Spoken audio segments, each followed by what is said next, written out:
মাওলানা লুৎফর রহমান, অনেকে আছে 3 বেলা ওষুধ খায় রোজা রেখে, জি, তো এদের কি করণীয় রয়েছে?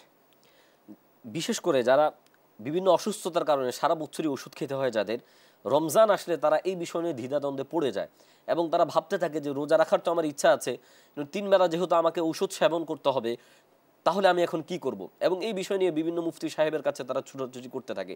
আজকের আমাদের এই প্রোগ্রাম যারা আমাদেরকে দেখছেন, আমরা আপনাদেরকে এই বিষয়ে ইনশাআল্লাহ সঠিক সুন্দর সমাধান দেওয়ার চেষ্টা করব। রোজা রেখে, বিশেষ করে যারা রমজানের আগ থেকে 3 বেলা ওষুধ সেবন করেন, রোজা রেখে যদি আপনি 3 বেলা ওষুধ সেবন করতেই হয়, তাহলে আপনি আপনার ডাক্তারের সাথে পরামর্শ করে এটার সুন্দর একটা পন্থা বের করা যায়। বিশেষ করে যে সমস্ত ওষুধের ডোজ বেশি থাকে, ডাক্তাররা চাইলেই কিন্তু ডোজ কমিয়ে দিয়ে তখন এটাকে 3 বেলাটাকে কমিয়ে 2 বেলাতে নিয়ে আসা যায়।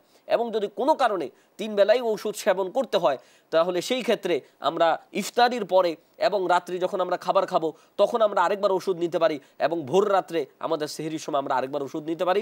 এইভাবে 3 বেলা ওষুধ নিয়েও কিন্তু আমরা আমাদের 3 বেলা ওষুধকে কন্টিনিউ করতে পারি। এখানে আরেকটা বিষয় হচ্ছে, কিছু কিছু ঔষধ আমাদেরকে দেখা যায় যে খাবারের আগে খেতে হয় এবং কিছু কিছু ঔষধ আমাদেরকে খাবারের পরে খেতে হয়। যে সমস্ত ঔষধগুলো আমাদেরকে খাবারের আগে খেতে হবে, তাহলে ওই সমস্ত ঔষধগুলো আমরা সেহরির আগে করে নিব। আরো কিছু মাসালা আছে যেগুলো আমরা মনে করি যে রোজা ভেঙে গেছে, জি, আসলে রোজা ভাঙে না, যদি আপনি সংক্ষেপে বলেন। জি, রোজা আসলে বিশেষ করে আমাদের অনেক মুসলমানদেরই, যেহেতু আমরা সবাই ফকিহ না, ফতুয়া সম্পর্কে আমাদের সবার ধারণা নেই, এই জন্য রোজা আসলে বিশেষ করে কিছু থেকে কিছু হলে আমরা পেরেশান হয়ে যাই। এত কষ্ট করে রোজা রাখলাম, সারাদিন ক্ষুধার্ত ছিলাম, আমার রোজাটা আবার ভেঙে গেল কিনা, এই জন্য অনেক বেশি পেরেশানিতে পড়ি। সাধারণ বিষয় নিয়েও আমরা অনেক বেশি ভোগান্তিতে পড়ে যাই।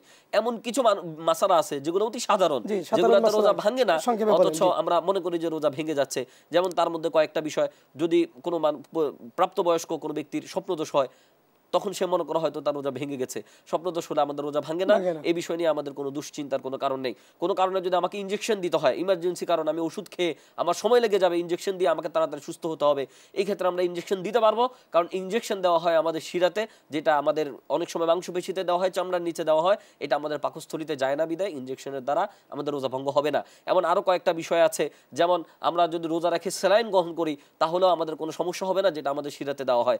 এছাড়া আরো কয়েকটা বিষয় আছে। সাহারি অনেকে খেতে পারে না, ভাবে যে রোজা মনে হয় হবে না, রোজা কিন্তু ভেঙে ফেলে। আল্লাহ রাসূল সাল্লাল্লাহু আলাইহি ওয়াসাল্লাম হাদিসের ভিতরে বলেছেন, তাসাহারু, তোমরা সেহরি করো, কারণ সেহরির ভিতরে বারাকাত আছেন।